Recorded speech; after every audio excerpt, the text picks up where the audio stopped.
In today's economy, more people than ever are looking to buy and sell businesses. But how do you do it?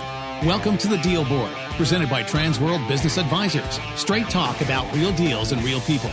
Listen to stories, interviews, and expert advice to help your business sale, merger, or acquisition process. Now, here are your business exit experts, Andy and Jessica. Hey everybody, welcome back to the Deal Board, and we have a great episode for you today. I'll tell you, it is so busy this year. We have so much going on here at Transworld, and we have continued great stories, broker to broker stories. So we have Ryan, he is interviewing Linda Boswell, and she has been around for several years, and she does a great job selling lots of businesses. So Ryan Mortenson does a great interview, and we also, very special guests, we have Sam Curcio interviewing the one, the only, the Hall of Famer, Eric Straus from New York. Eric has a fantastic background, not only in business brokerage, but as an entrepreneur, and you get to hear his story. And his family has an incredible history in New York as well. So Sam, Eric, Ryan, and Linda, and of course, we have a listing of the week and a deal of the week to get to you. And yes, I'm missing my co-host because she is so busy doing her stuff. So we're going to get back with you next time with a new episode. But for now, check out these two great stories. Transworld Business Advisors is the world's largest business brokerage and mergers and acquisitions firm with over 1,000 brokers and nearly 250 offices worldwide. Transworld's team handles thousands of business sales every year. To be connected with a qualified business broker or learn more about the buying and selling process, visit tworld.com/thedealboard or call 888-719-9098. All right. Thank you, Linda, for joining us on this special podcast. What we're doing here is we're having brokers like myself interview other brokers to find a little bit about you, what it's like to be a business broker, and some of the fun and challenges you've gone through throughout the year. So welcome, Linda. Thank you so much for being here. Oh, Ryan, thank you so much for asking me. I just love this. You have so much wonderful energy, and I just enjoy spending time with you. So thanks for asking. Well, I appreciate that. Thank you. You have great energy too. So now I'm really excited to interview you specifically because I'm a newer broker, as you know, and you've been seasoned and experienced, and I just got to know, like, how long have you been a business broker, and what attracted you initially to this career? All right. So I started about 6.5 years ago, and I was approached at a networking group. I do a lot of networking, always have in all my different positions and jobs that I've had in the past. And I had a gentleman come up to me, and he made the comment, "Gosh, you seem to know a lot of people here at this mixer." He said, "I've seen you do a lot of marketing, and you're very friendly and outgoing. And I was wondering if you would be interested in maybe changing careers." And I'm like, "Well, what do you do?" And he says, "I'm a business broker." I'm like, "What do they do?" Yeah. So sat down, had a conversation. I thought it was very interesting. I didn't jump in immediately. I kind of wish I had, but I did not. And he continued to kind of pursue me over the next few networking events that I ran into over the next 5 or 6 months. And then I wound up joining him, I guess it was December of 2018 and 17, 18. Anyway, it's been about 6 years. So it was a wonderful experience. I kind of wish I'd have found this career 20 years ago, but I think that the careers I've had to this have allowed me to be better at this career, the experiences I've had. I would completely agree. I believe that things in the past have helped me to do a good job in this business industry. Now, what did you do before becoming a business broker? How did you even transition into this field, if you will? Well, for many years, I was in the hotel business. And so I really enjoyed that. And I did convention and corporate sales. And so I for Marriott hotels and back then Stouffer, now Renaissance Hotels. So I did that for many years. And then I was a stay-at-home mom and had a home-based business. Really enjoyed having that. And then I went into travel and employee engagement. And as much as that's really cool to think that you can help a company change the culture, you can't. I mean, you can to some degree, but it has to come down from the C-suite. And they have made this company the way it is, and they think they want to change it because things aren't moving quite as well as you'd like. But it's really a challenge to get an actual large company to change the culture of their business. So that's when he approached me when I was doing employee engagement. Nice. So let me ask you just real quick about culture. Like, can you speak a little bit about what's so great about the culture of Transworld and being a business broker? Yeah, absolutely. So within Transworld, what I love about it is I love the willingness of everyone to help one another. Okay, so you don't always see that in every corporation. And when I came on board, the partners kind of took me under their wing in the sense that they said, here, we're here to help you. We're going to give you the back office you need. We're going to give you the systems and the processes that you need. And whatever you don't know, we're going to teach you. And so when I first started and I went to Florida for the training, you know, it was a lot, right? It's almost like a fire hose coming at you, right? Yeah. Then they took those pieces and broke them down. And we do additional training here at Transworld for Dallas Fort Worth. And to me, that brought everything together. And now since then, what's great is we've been able to bring new people on, mentor and train them to be the best. And there's always someone open to helping. The office hours that we offer from the partners so that all the brokers, whether new or experienced, can come and ask questions. I mean, there's still times when I'll go to someone in the office hours and go, hey, this is what's going on. What do you think about structuring this deal? So we're all willing to help each other. We do spend social time together from time to time. And I think just that willingness is kind of like a second family that we get to choose. Yes, we all love our families. This family. And so I think that, and it comes from the top with Jessica and Al and the willingness, and also Dustin and Gary and the partners, the willingness of them to be available and teach and train in any way we can. Agreed, agreed. I completely agree with everything you're saying about that. Now, since you've been in the company since about 2017, 2018, that first year, who was your first client that you closed and brought to close, and how'd you find them? So I actually had a drop letter. So drop letters work, and it was a bridal salon. They did. What was great was they catered to a high end client and a mid range client. So it was really great. The couple was ready to get out. She had owned it for about 6 years, and she was just at a point where the grandkids were showing up, and she was just ready to kind of move on with her life. So I found a young gal and her dad. Actually, her dad helped her purchase it, and they still own it today. Nice. That is awesome. Wow, that's great. Well, that was like your first sale. What about your most recent one that was memorable? That was how'd you get that one and what happened with that? So I have a couple of those. The one that is probably the most unique, and the client was shocked. It was a water survey business, and he would go all over, pretty much, um, probably from the Mason-Dixon line down, I would say. So it was primarily geared toward or more targeted cattle ranchers or farming. And if you, let's say you had 10,000 acres and you were going to open up another 1 or 2,000 acres for your cattle to roam on, you need a well. Okay. So where do you drill that well? Because it's very expensive to drill a dry well. So he had this computerized military grade computer program size, this really cool equipment that he would go to these places and he would do these readings, and it would tell you how deep to drill and how fast to drill. Because if you drill past the water table, it'll cave in. So you have to drill just down to the water table and then the water comes out. So it's very interesting. And I literally went out on a job with him that he had here in Texas, near in the area. And it was January and it was freezing. But he's like, I can't even believe you're out here. And he wrote me a really good Google review because he said, I don't know any other broker that would come out and do this in January weather. That is true. I don't know a lot of brokers that would come out in January to go see a hole get dug. Yeah, but it was very cool. Well, it was this thing, this buffalo gun that they shot into the ground with these seismic readings on it, and it was very cool. Anyways, Oh, fascinating. That is fascinating. So, let me ask you this.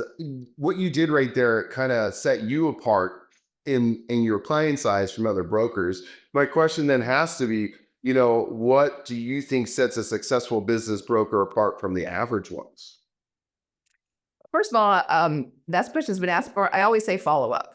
Okay, so follow up is probably the first and foremost easiest thing. And what's sad is in this industry, I find that a lot of buyers don't and sellers don't get follow up from brokers. And I believe that when Al and Jessica came here to Dallas, one of the things that they did some research before they came here, and they said, unfortunately, the bar is pretty low, or fortunately, the bar is pretty low. And so following up is probably the first thing. And then the second thing is really caring about your clients. I really care about them. I really want to know about them and what they want to do afterwards so that I can help them get to that point. And that's probably one of the things I love most about this is allowing me to come in and find a strategic buyer for them to be able to pass it on so that their legacy can continue. Sounds like you are making dreams happen for people and problem solving. I'm hoping that the American dream of owning a business turns into the American dream of retiring and traveling the world or whatever they want to do. Cycle keeps coming. I love that. I really, truly do. Neil, a fun question I've always liked to ask people that I think back is if you could talk to yourself on the very first day of becoming a business broker and give one piece of advice that you'd say, I wish I knew this before now that I've done this, you should know this going in. What would that be? I think more drop letters and more direct mail. Really? It's a typical answer. Yeah, I did drop letters in the beginning, but probably not enough. And I think I would have gone to the outskirts more than I did a lot of Main Street, a lot of busy streets. I didn't really grasp, but there's so many businesses out in the outskirts of town sometimes that are probably even bigger and better that would have been good leads. I see. Okay, that makes sense. No, yeah, that definitely makes sense. Now, if you weren't a business broker, what would you do? I'd be in the Greek Isles, or I'd be on the French Riviera, or I'd be in Sicily, learning to cook better. I've been around a long time, and I've done event planning. I've been a wedding coordinator. I've been in the hotel business for many years. I did a lot of travel-oriented businesses, the employee engagement. I love people and events. I probably would just go back to charitable work. I did 25 years of charitable work while I was a stay-at-home mom. I wasn't a stay-at-home mom for 25 years, but I was a stay-at-home mom for about 10. And I had a home-based business. And while I had that home-based business, I also raised millions of dollars for children's charities and domestic violence shelters. You're awesome. That's really cool that you did that. And I think you're probably going back. The world would need you for that, for sure. That's a very positive thing. Okay. One last question for us, Linda. One thing I would say that I want to know, and that would have to be in 5 years, if you were still a business broker, what would you like to see yourself become in 5 years as a business broker? I think I'd probably focus on trying to help other brokers grow. I think doing this another 5 years, again, I know I look young, but I'm not. I've always been like when I was in my home-based business, I became their top, I became a trainer with them. So I've been a trainer at different places. So I think I would probably like to jump into maybe the teaching and training, mentoring, because right now I'm so focused on what I'm doing here, and I have a couple of people that I mentor, but I think I could do a better job if I wasn't carrying such a heavy load of listings. So in the future, maybe carry a few less listings and be a better mentor and teacher and trainer.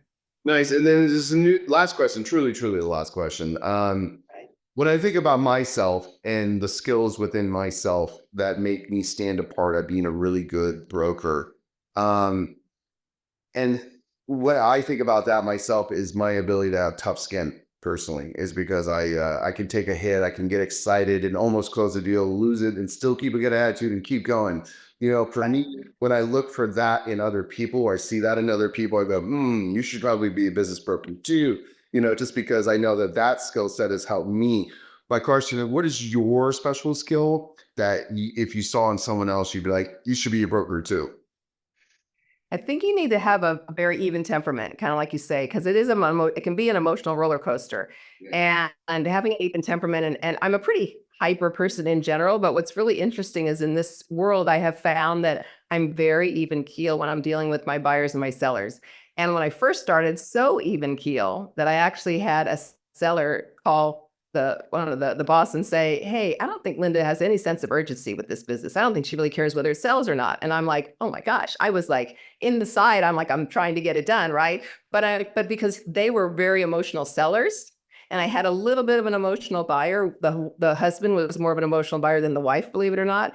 But on my seller side, both the husband and wife were very high strung, and so I kept a very even keel, knowing that if I got super excited, that would set them off. And so having an even keel, being able, not that your person has to be like that all the time, but being able to adapt and adjust to who your buyers and sellers are to keep it on track, because things come off track and you have to be able to, you're the quarterback, right? And as a quarterback, you got to look to see, do I pass it off to the wide receiver? Do I pass it off to the running back? Who's going to take the balls? And so you got to be able to see everything, and you got to be very proactive as opposed to reactive, and be thinking ahead of what things could be happening and how do I get ahead of that. Excellent answer. Absolutely true stuff. Everything you said, I believe definitely need us being a broker, especially keeping even keel, because the sellers and buyers can get emotional, and you've got to kind of be the Zen master to keep it Yes. chill. So you're right. Linda, thank you so much for coming on the podcast and telling us more about you and being a business broker. I learned so much. I hope all the listeners did too. You're really bringing some great insights, and I value your experience and knowledge. Thank you so much. Thank you, Ryan. Well, let me tell you, you can sell just about anything and to anyone. I will tell you one quick story of that is that I actually sold a cosmetic distribution business, about $3.5 million, a week after helping a couple stay out of bankruptcy. But the crazy thing was, which was really rewarding, but the crazy thing is the owner of the distribution business didn't speak a lick of English. And I did the whole thing through a translator. Wow. Whoa, that is a mind blow. Google Translate came through and you had to do. No, I didn't even use Google Translator back then. It was a couple years ago. And she had luckily an office manager that he trusted, and it literally went through that. He didn't speak a lick of English. That is amazing. What a great story. That is fantastic. Wow. Talk about getting a huge obstacle and overcoming that. That is a champion story right there. That's championship material. Well done, champion. Well, Thank you so much for your time today. Also, I appreciate you, Ryan, and I know you're going to be really successful in this career. You got the energy, you got the intelligence, and the like you said, that personality that's gonna work for you. thank you, Linda. I appreciate that. Well, I appreciate you coming on. Have a wonderful day, and thank you so much again. I appreciate you. You too. Bye-bye now.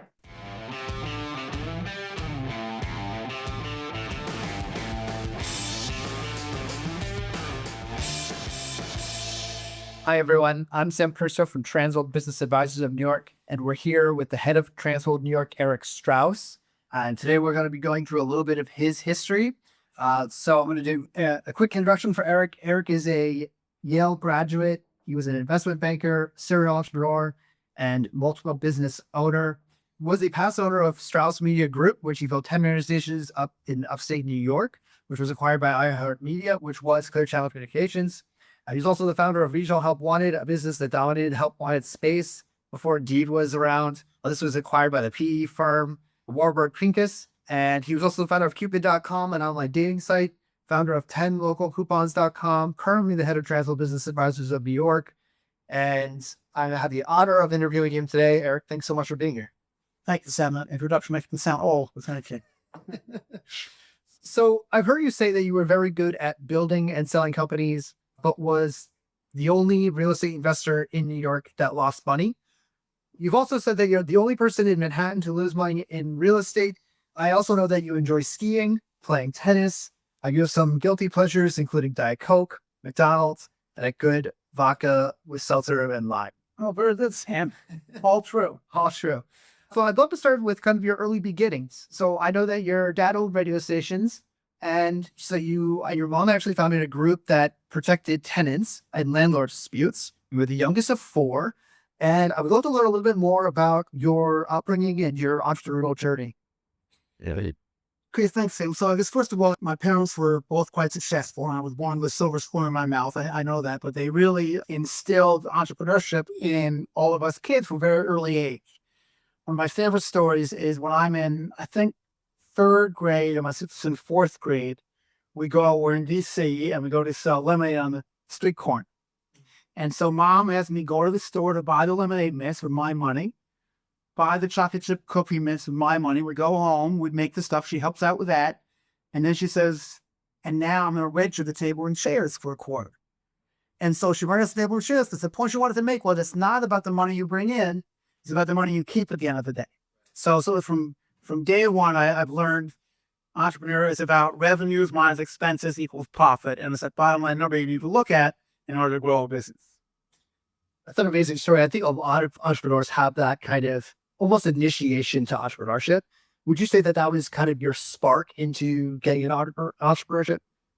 You mean the lemonade stand? No, not we didn't do so well that day. Not that, but you know, my dad and mom were always sitting around the table talking about business. It was really very much part of our lives growing up. And I was a very lucky upbringing to realize you could work for yourself. So it was kind of, because entrepreneurship was a household conversation, it was exposure to it at an early age. You were very familiar with it. Yep. Also, every time there was a Democratic administration, my dad would get a job in the government. So that's why we moved to D.C. that time. And every time a Republican was in office, we'd move back to New York City. So my mom would run the radio station when dad had a government job. And then when he came back, he would run it again.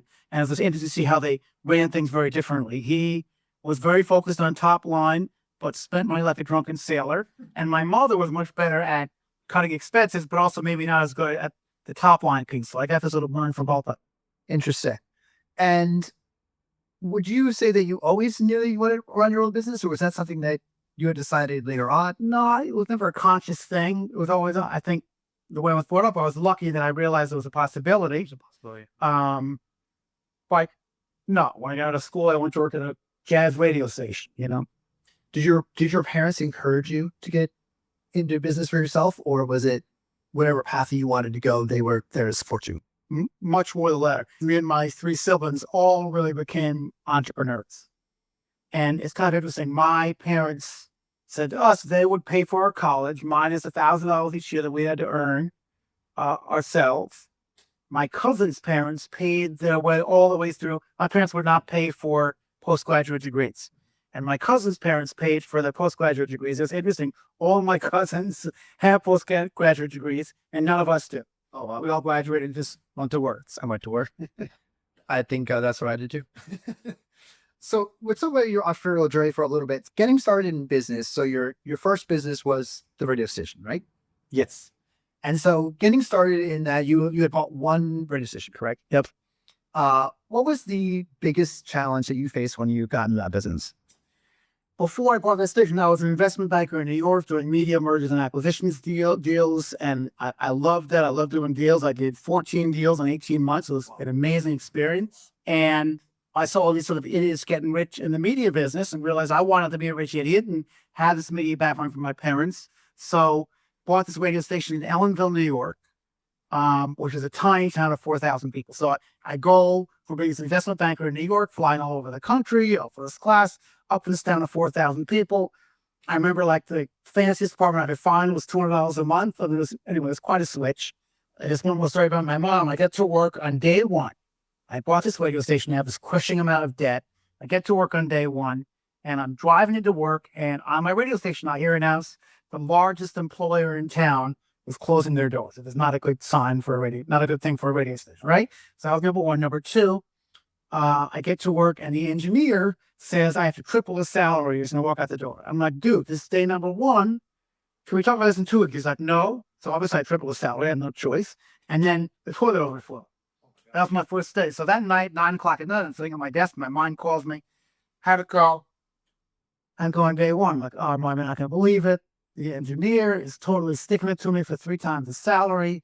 VAW, the largest employer, is closing, and the toilet overflowed. And she says, Eric, welcome to management. Hangs up. So that was day one.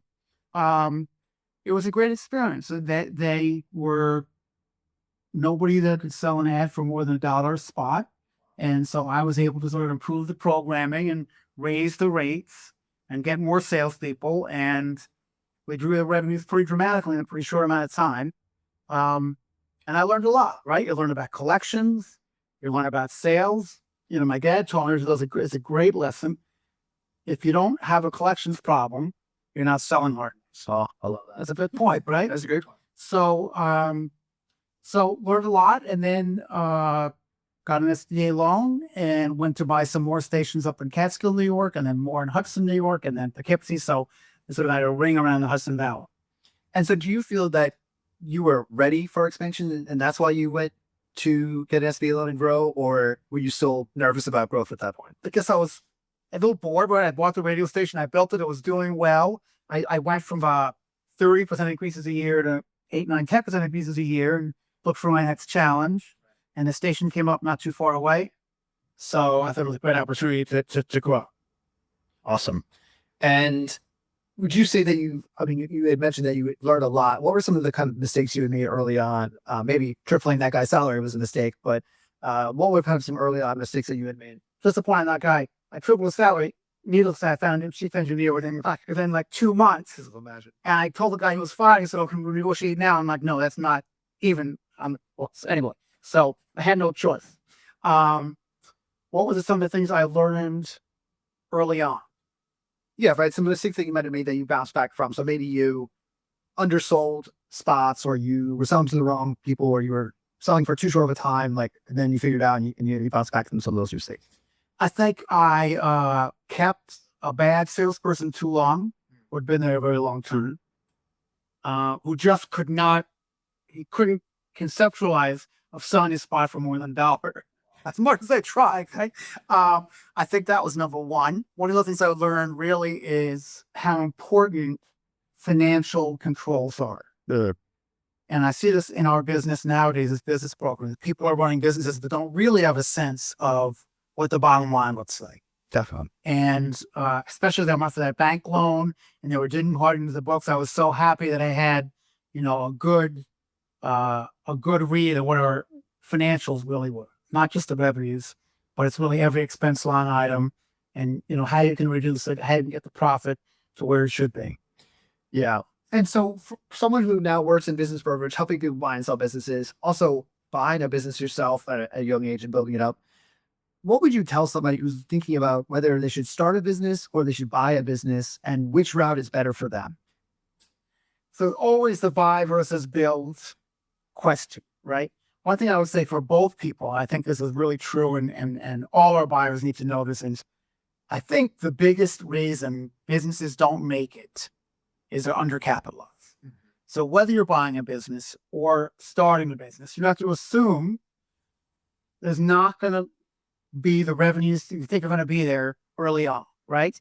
When I would buy a radio station, one of the things I would budget is assume I make no revenues for the first year. Can I continue going, right? Obviously, I'm going to have some revenues. But the fact is, your budget here and expenses you budget here, and there's going to be some hiccups. You're not going to do the kind of numbers you think, and you have to be capitalized enough to be able to overcome those hurdles. I think that's a very important thing for both of those things. And I think the buy versus build thing, look, I think buying is, if a company has been doing $1 million of revenues and $200,000 of EBITDA, on or off every year for the past 10 years, chances are, if you know what you're doing, you're not going to be able to mess that up in a year or two. It's going to continue on. And when you're starting a business, it's much harder. It's starting from ground zero. And on day one, you open the doors, and it's all expenses and no revenues. You don't know really what it can do, what it's going to do. When you buy a business, you have a pretty good sense of where things are. And yes, you can mess it up and go down. You can do great, you can go up. But there's that EBITDA coming in month in and month out. I think it makes it easier to make that decision. Yeah, no, that makes sense. I think we all have those conversations down in our line of work, helping people decide whether they should buy a business or start one. Would you say that there was kind of some key strategies or principles that have contributed to your success over the years in multiple businesses? Were there certain key principles that you took from, say, the radio business and you applied to the internet business, or that you even applied to today's business? Yeah. So I guess there are two things. If I ever were to write a business book, and I won't, two of the chapters would be titled, one would be The Power of No, and the other would be mindful of good enough. And the power of no is just about, it's so easy to be looking at the flashing light and this new thing that I could be doing, Well, you just need to put the blinders on and work on the business work. And get the revenues up and get the expenses down and move the profit up and work on that business. And every time you sort of divert towards something else, you're hurting the core product. And I've been guilty of that too, but I just think it's important. The power of no is really about just focusing on what it is you're doing. That's number one. And number two, and we see this a lot with our small entrepreneurs, I think what's the expression? Perfection is the enemy of good enough or something, right? I think if you want to grow a business, you have to delegate. If you're going to delegate, you have to be okay with someone potentially not doing it as well as you think you can do it yourself. Yeah. And so we have so many business owners now we work with who are perfectionists, and so therefore they have to do everything themselves, and so therefore they can't build the big business. And I think I've learned that if you're okay with B minus, you do a good product, right? I'd rather own 20 McDonald's than one 5-star restaurant, right? And that's sort of the choice you have to make in business itself. Yes, that was certainly my case. I was a bit of a perfectionist when I first got it started, and then learned that what done is usually better than perfect. And then you just keep that momentum moving. And so let's talk about the business brokerage industry for a little bit, or I guess entrepreneurship as a whole in America right now. Where do you see the trend going over the next, say, 5 to 10 years?